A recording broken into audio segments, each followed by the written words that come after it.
This is Event Explorer, a podcast about festivals, events, and experiences that shape cultures and bring people together around the world. I'm Daniel Roth, your host, and each episode I sit down with the people behind the scenes making these moments happen. Today, we're headed north to Quebec City and into the heart of winter. Carnaval de Québec is one of the longest-running winter festivals in the world.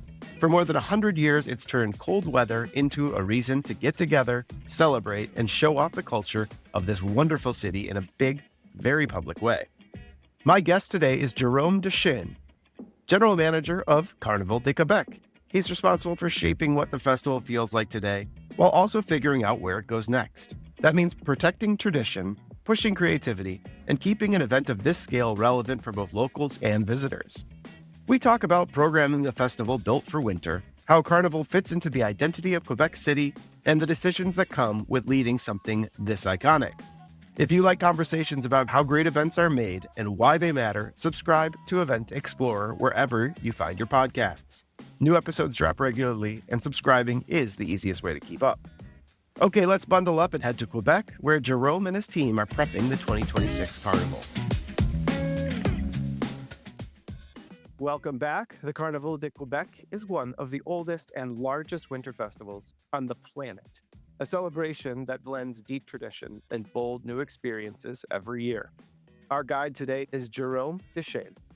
He is the general manager of the Carnival, and he is the person steering its creative vision and its role in Quebec's cultural identity. Jérôme, welcome to the show. Thanks for having me.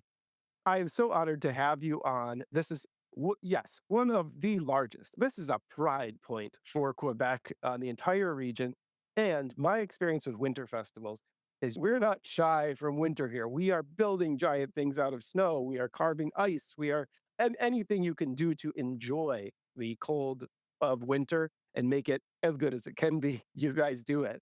For listeners who haven't been to Quebec in the winter, besides the cold and the snow, what is the carnival's kind of essence? What's the role it plays kind of to signify and bring joy to the winter of the people of Quebec?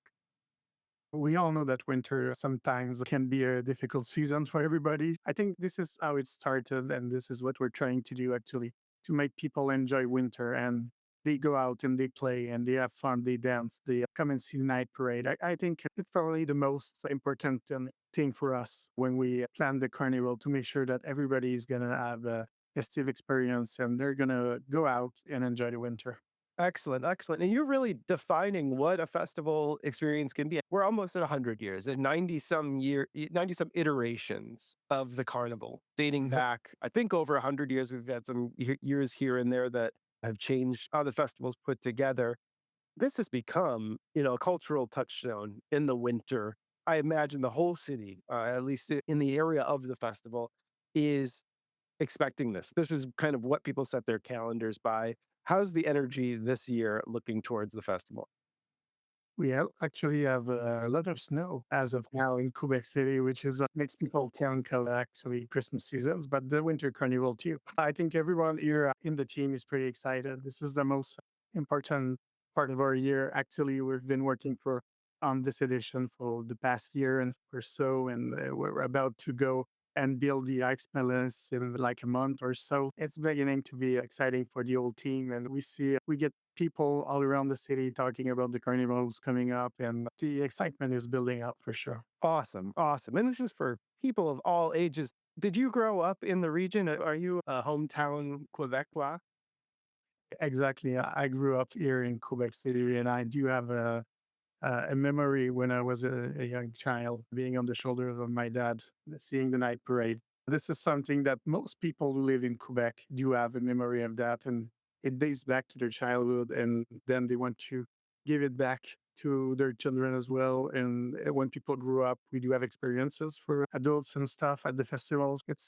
It certainly dates back, yeah.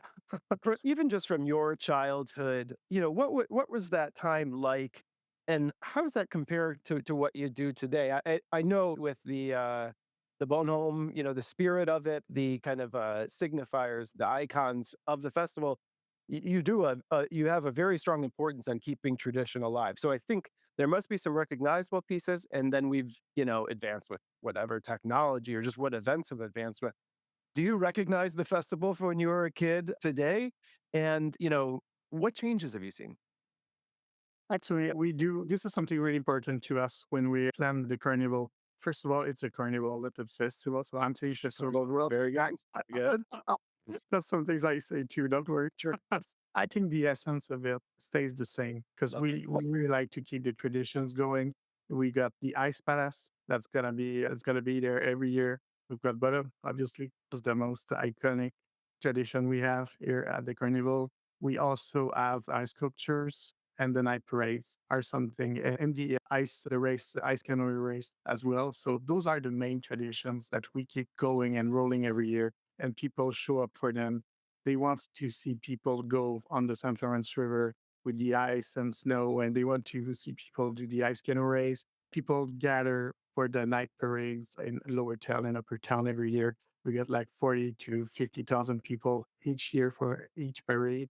And this is quite something actually. This is something we look forward to every year. And So this could this 40, 50,000 people showing up in negative weather. I mean, these are bundled up, so they are braving it. So you have to put on a very good show. Yeah, let's look at a couple of those elements. Looking at the night parade, what is the kind of breadth of this year? What length of it, or what measurement do you use of participants, of how many floats, that kind of thing this year? we have about 300 artists that are going to perform in the parades every year. And this is a number we really try to make happen every year to make sure that the show's going to last for about 40 minutes for the people who are standing on the side of the streets. And we want to have the diversity of the performances in the parades. This is something really important to us. So we got music, dancing, circus. You get a little bit of everything actually with special effects as well, and obviously, Bonham was going to be on his float at the end of the parade, and people are looking forward to it. And for those that don't know, Bonhomme is a snowman come to life. Real, A real snowman come to that life. He's got a significant he's got the sash that is like a historical that I was reading. It's just so cool that this is really pulled from the culture so organically from the region that even he's not just some made up cartoon character. He really has a historical significance. What he wears is tied to the settlers of the Quebec region hundreds of years back to really tie that in. And then Bonhomme as well becomes one of the coolest festival passes, or is it a VIP kind of pass that everyone has to collect the figure that you create every year that is the pass to get you into all the experiences. How many Bonhommes are in your collection? I think from my childhood collections, I probably have 20 to 20. I I, But I thought you I- might.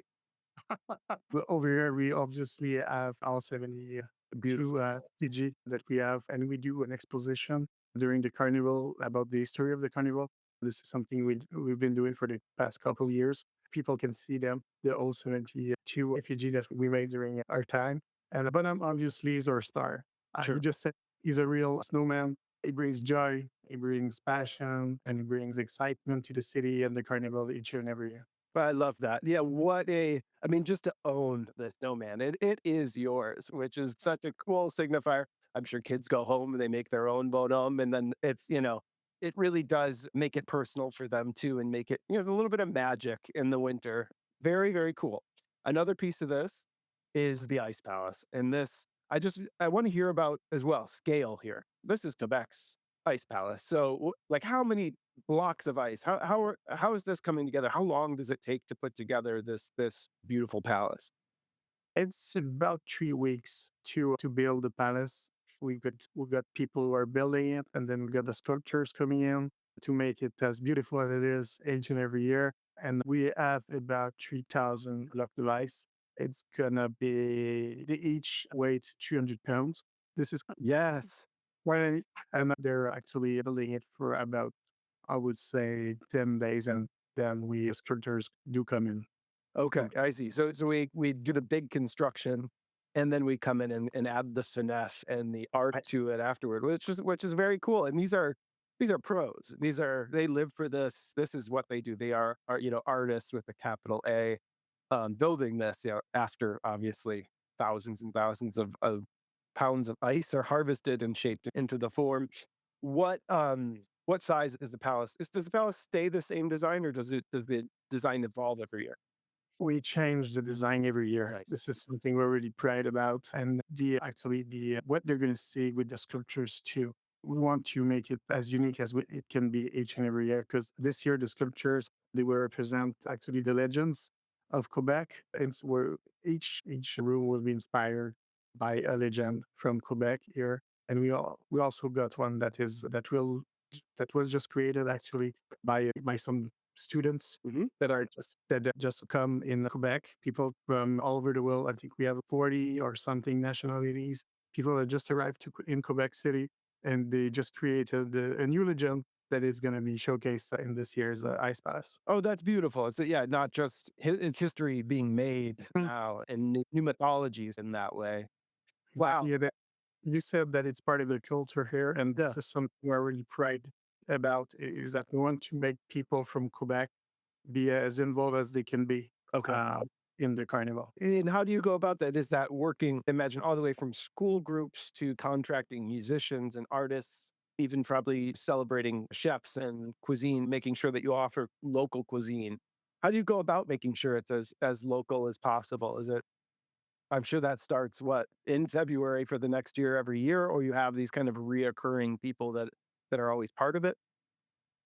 The people who are making the ice palace, they come back each and every year. I see. The structures sometimes they vary a bit, but mostly we see the same people each and every year. But the music acts, like comedians on our sites, the activities and stuff like that, we try to renew as much as we can each and every year. And we're really proud to have mostly people from Quebec City. The music is mostly in French. Like what you're gonna hear on our sites, except for some shows at night and stuff like that, is mostly French music. This is something you come to Quebec when the tourism, What you want? yeah, that's what you want. That's what makes it so special. We already like. I'm gonna give you the example of the ice sculptures. Mhm. They're gonna represent expressions from when you see a sculpture. You're gonna have to match it with an expression. So it adds a level to the experience and it connects you with the culture over here. Lovely. I imagine I touched on it for a second, and now I really want to know is about the cuisine, about kind of like how Quebec is brought to life through the food experiences that you guys provide. How does that program kind of draw from the local culture to make sure you're offering something uniquely Quebec as well there? We actually work with people from over here. So we have some restaurants and stuff that are gonna be present on our sites and they're gonna offer some local specialties that you're gonna get poutine for sure over here. But we do have a new partnership this year with Table du Québec, the maple syrup. And I have some a little canon on our site to taste some maple syrup too. Lovely, lovely. Okay, the one last thing I wanted to learn about was the ice canoe race. Just because a lot of festivals try to avoid doing things that are extremely dangerous. And from what I saw, this is explain it to me, but when you talk about a river, I want the audience to know that you're talking about a river full of giant chunks of ice, sometimes frozen, sometimes not frozen. How did this come about? And like, what does it mean to the significance of being part of this festival? Actually, the St. Lawrence River is a pretty large river, and it connects Quebec to Lévis. This is something very unique, and this is something I wouldn't do myself. I think that the people who are going on the St. We do have all security measures and stuff like that. Sure. It's an extreme sport. Yeah. Like you go on the river with ice blocks that are going to be moving around you and stuff like that, and you're trying to win a race. So people just go down with their canoe on the St. Lawrence River. And it's a race, so they do want to win.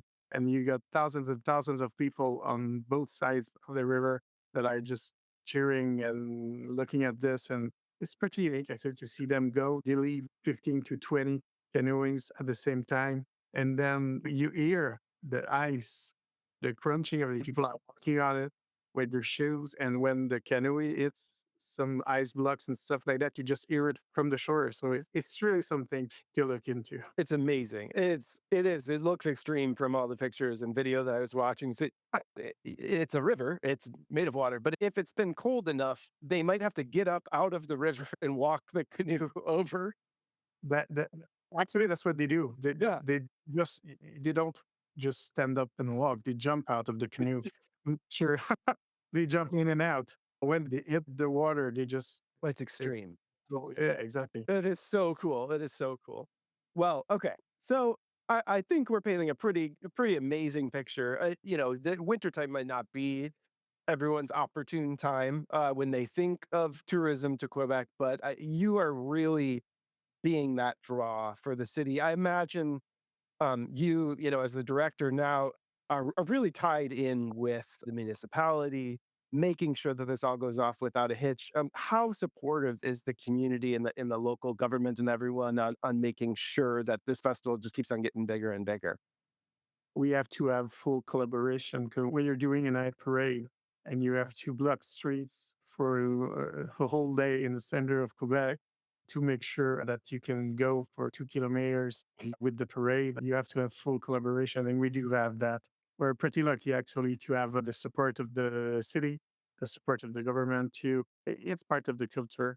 People just want to make it happen. Sometimes we have some crazy ideas and we bring them to them and they're really open-minded and they want it to be as special as it can be. Oh, amazing. Well, it must take an entire effort, but it's otherwise, would be a kind of dead time in the city. So now you've made it one of the most popular times of the year. Particularly for you, what are you looking forward to this year for the festival? If you were to kind of pitch it to someone who's on the fence about coming, should I come this year? Should I come in the winter? What's the pitch that you give for this wonderful festival or carnival? Carnival. I think you have to see it with Yeah. your own eyes because we do have some activities like ice sculptures live on our site. We do have the ice palace. You can visit all the traditions you have, but also at night we have music shows. We've got a big dome with people coming in. So we get about 2,000 people gathering for each and every night for a show. We present the artists from Quebec, obviously. And we also have international artists. We got an international electronic dance party on one night. So we do have music for everybody. We do also have some, we call them the extravagance over here. So you can do abseiling on the Chateau Frontenac. You can make the party. You have a pajama party for adults that's going to go all night long at the Saglagan Zone, which is a private club. We also have Caillou Carnaval this year, where you'll go in a spot where you usually relax and enjoy a sweet time. It's going to be a party like you see on the sunny destinations in the south. So we try to make just some extravagance that we call over here. Sure. And you can actually paint on the palace at the Oh, how cool. festival too. So there's a lot of stuff going on. Each day is different. Activities that are going to be, we have a country line dancing too this year. We got something for everybody. Actually, just you need to Yeah. come for if you want to have the full experience, you come for at least a weekend and you see a night parade. This is something to look forward to. What you're describing, and I mentioned it earlier, probably isn't exactly the festival of 1955, with a nighttime pajama party and spa parties and music concert dome. So you are pushing forward. Is it to appeal to a bit of a younger generation, keep people engaged? And you are a tourist destination, so you have to compete. Someone could leave at the same time and go to Mexico, so and be in shorts and a t-shirt. So you're providing this programming now that to compete on a global stage in that way. This is something really important for us. We want to keep the traditions going. This is what most people are looking forward to, but we want the younger generation, you said it best actually, to see the carnival for what it is today. It's an exciting environment. You have shows at night. You can make the party over here too at night. It's something that's really important for us. Lovely. Yeah. All right, I'm sold. It just sounds really cool. It's obviously that you and the team are passionate about this, and it's a living, breathing thing. Sometimes some festivals are treated almost like it can't be changed, but you are advancing, still keeping the tradition going. So it feels young and vibrant, even at 90 some years of operation. I just want to, applaud you and the team. I wish you luck this year. I will definitely share. We talked about all the great elements of it, the Ice Palace, Bonhomme, the canoe race of the Carnival. So I'll share some of those out. I really hope this triggers people to say, you know what, I'm in New York City. I could drive up. We could make the weekend of it. And knowing, my time in Quebec and Montreal, for people that live in Ontario or the States, you do really feel like you get away. So I appreciate, being so strong in culture that as soon as you are there, you're in Quebec, and once you go once, you want to go back. And I think this is the best way to make that impression. So congrats on all the success, and look forward to hearing and seeing all the great activities this year. Thanks for joining today, Jerome. Thank you so much. All right, take care. That's my conversation with Jérôme Déchêne of Carnaval de Québec. Huge thanks to Jérôme for taking the time and giving us a look at how a winter festival with this much history continues to evolve. If you enjoyed this episode, follow or subscribe to Event Explorer wherever you listen to podcasts. It really does help the show grow and makes it easier for others to find these conversations. You can also find more episodes at eventexp.org, where we're digging into festivals and experiences around the world. Thanks for listening, and until next time, happy exploring.